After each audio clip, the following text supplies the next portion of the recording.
जो आरोपी हैं उनको परसों यहाँ हिरासत में ले लिया था, लेकिन उसके बावजूद जिनको मुख्य आरोपी ये लोग मान रहे थे, परिवारजन देवेंद्र और ललित, उनको लेकर यहाँ किया जा रहा था, देवेंद्र और ललित को। तो उसके बाद आज ये पहले कल तक जहाँ पुलिस कह रही थी कि ये देवेंद्र और जो ललित है वो फरार है, लेकिन आज पुलिस ने उनको गिरफ्तार किया। उसके बाद आप देख सकते हैं ये जो डिफ्रीजर सही थी, इस पूरे शव को यहाँ इसमें एम्बुलेंस में रख दिया है और उसके बाद ये अब यहाँ से रवाना किए जा रहे हैं। उनके जो परिजन हैं, भाई हैं और वो रिश्तेदार वो यहाँ इसमें बैठे हैं और ये शव के साथ ही यहाँ से जा रहे हैं। फिलहाल जो मामला है वो पटाक्षेप हो गया है इस तरह से, एक तरह से, क्योंकि इस सबसे बड़ी बात आप देख सकते हैं सीधी तस्वीरों की, ये परिजन अब जाएंगे, लेकिन पुलिस ने इस सब को सबसे पहले बाहर निकाला, क्योंकि जो मामला 6 दिन से दबा हुआ था, गुब्बार अचानक नहीं निकले, इसको लेकर यहाँ दिखाई पड़ रहा है। तो सबसे पहले इसको यहाँ से बाहर किया जा रहा है।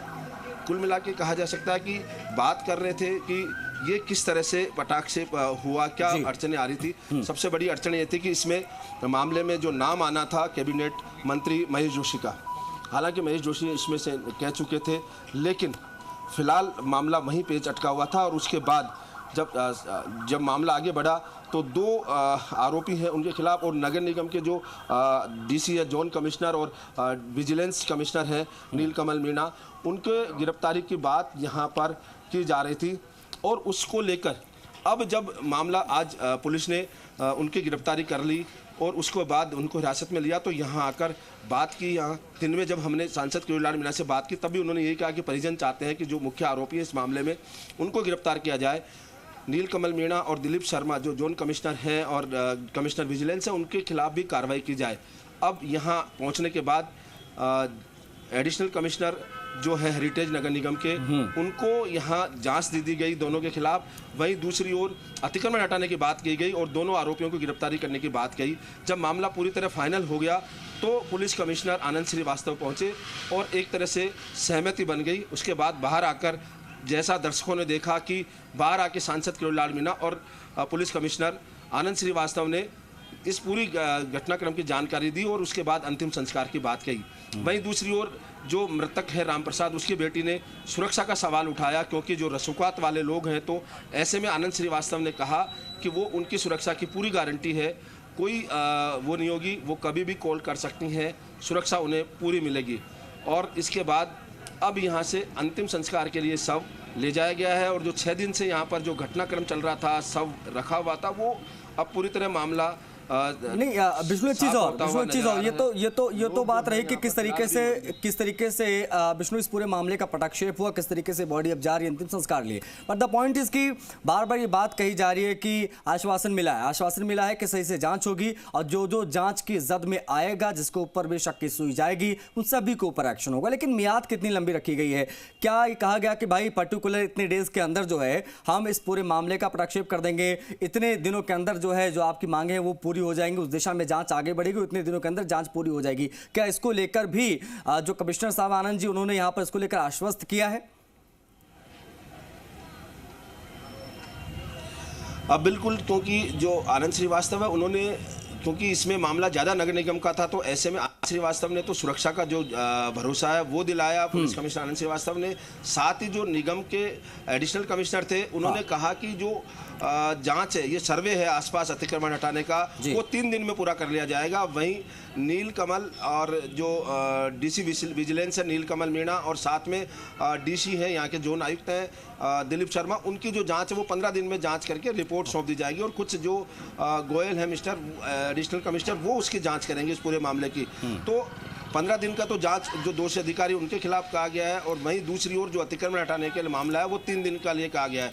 ऐसे में इसीलिए सांसद किरोड़ीलाल मीणा ने कहा कि जो धरना है वो स्थगित किया है, खत्म नहीं किया, यानी फिर अगर ये जो मामला जांच नहीं होती तो उसको वापस धरने पर आ सकते हैं। साथ ही दूसरी ओर एक बात और है कि क्योंकि लगातार जो मंदिर है उसमें जो अतिक्रमण थे उनको लेकर यहाँ बातचीत की गई, उसको भी यहाँ निगम के जो अतिरिक्त आयुक्त हैं उन्होंने कहा कि वो इस मामले को पूरा दिखवाएंगे, जहाँ जहाँ अतिक्रमण होंगे उन्हें हटवाएंगे। फिलहाल 15 दिन का इन्होंने जो दोनों अधिकारी हैं निगम के उनके खिलाफ कार्रवाई की। साथ ही महेश जोशी जो हैं उनके मामले में भी कहा कि जांच हो रही है, अगर उनका इन्वॉल्वेशन आ जाता तो कार्रवाई की जाएगी। ये हालांकि पुलिस कमिश्नर ने बात कही नहीं, लेकिन सांसद किरोड़ी लाल मीणा ने वहाँ कही कि अगर आनंद श्रीवास्तव का कहना है कि जो मामले में जो दोषी होगा इसके खिलाफ अगर जांच में कुछ आता है तो उनके खिलाफ कार्रवाई की जाएगी। वहीं सांसद किरोड़ी लाल मीणा ने कहा कि अगर डॉक्टर महेश जोशी का भी इसमें इन्वॉल्वेशन आता तो उनके खिलाफ भी कार्रवाई होगी, और उसके बाद ही ये सहमति बनने पर यहाँ पर तैयारियां की गई थी और अब ये मामला पूरी तरह प्रटाक्षेप हो गया है। जी विष्णु, बड़ी चीज़ ये है कि ये तो मामले का प्रटाक्षेप हो गया है, लेकिन जब बात ऐसे मामलों की आती है, चूंकि परिवार जो है वो डिपेंडेंट था राम प्रसाद के ऊपर जिन्होंने आत्महत्या कर ली, अब ऐसे में मीणा साहब लगातार कह रहे हैं कि 50 लाख रुपए का मुआवजा, तो एक चीज़ क्लियर करिए कि ये 50 लाख का मुआवजा क्या समाज की तरफ से इकट्ठा करके इसकी जिम्मेदारी लेते हुए मीणा साहब अरेंज करेंगे या प्रशासन की तरफ से भी इसमें सहयोग रहेगा? क्या प्रशासन भी किसी प्रकार का कोई आर्थिक मुआवजा दे रहा है परिवार को, या इससे संबंधित कोई बात नहीं हुई है? अब बिल्कुल मैं आपको बता दूं कि जो इस तरह के मामले हैं जिनमें SC ST के लोग आत्महत्या कर लेते हैं या उनके कोई मर्डर हो जाता है, उन मामलों में जो नियमानुसार मुआवजा दिया जाता है करीब 4 लाख रुपए का, वो यहाँ प्रशासन की ओर से इस पीड़ित परिवार को दिया जाएगा। वहीं दूसरी ओर सांसद मीणा लगातार कहते आए कि उन्हें मुआवजा नहीं चाहिए, वो लाशों की राजनीति नहीं कर रहे, वो मुआवजा सर्व समाज से झोली फैला के इकट्ठा कर लेंगे। यानी जो राशि दी जाएगी 50 लाख रुपये की, वो सांसद मीणा खुद उसमें से कुछ जो बड़ा हिस्सा है वो अपनी तरफ से देंगे, उसके बाद लोगों से सहयोग करके उस राशि को जुटाएंगे और वहाँ सोमवार को उन्होंने कहा है कि जो उनका स्टाफ है वो यहाँ पहुँचेगा और बैंक में FD करवाएगा इस पीड़ित परिवार के बच्चों के नाम इसको लेकर।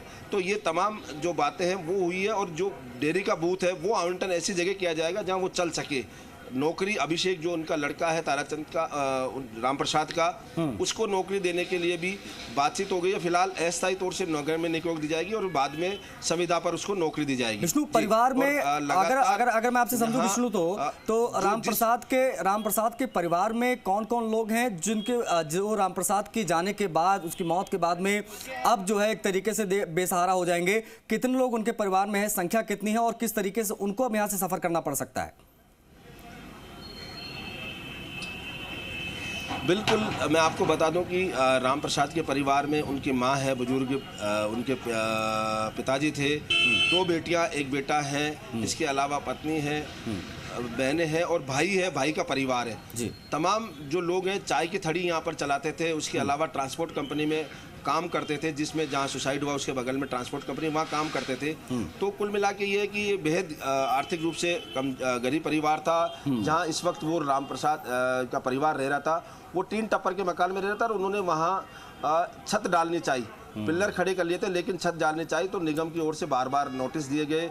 उस नोटिस को लेकर जाहिर तौर पर विष्णु ये नोटिस दिया गया, उसके घर पे पार्किंग बनाने का सपना देखा गया, दबाव बनाया गया, ना जाने कितने बड़े-बड़े लोगों का इसमें दबाव रहा, शायद इसीलिए परेशान होकर उसने इतना बड़ा कदम उठाया कि उसने अपनी जान दे दी। उसके बाद में इतना लंबा पूरा प्रोसेस चला। बहुत शुक्रिया विष्णु इन तमाम बातचीत के लिए, तमाम जानकारियों के लिए। तो आज अंतिम संस्कार हो जाएगा, लेकिन किरोड़ी लाल मीणा ने स्पष्ट किया है कि इस मामले में हमने आज धरना फिलहाल स्थगित किया है, खत्म नहीं किया। अगर मांग नहीं मानी गई तो आगे एक बार फिर से ये चीजें कंटिन्यू होंगी। बुलेटिन में इतना ही, इजाजत दीजिए, नमस्कार।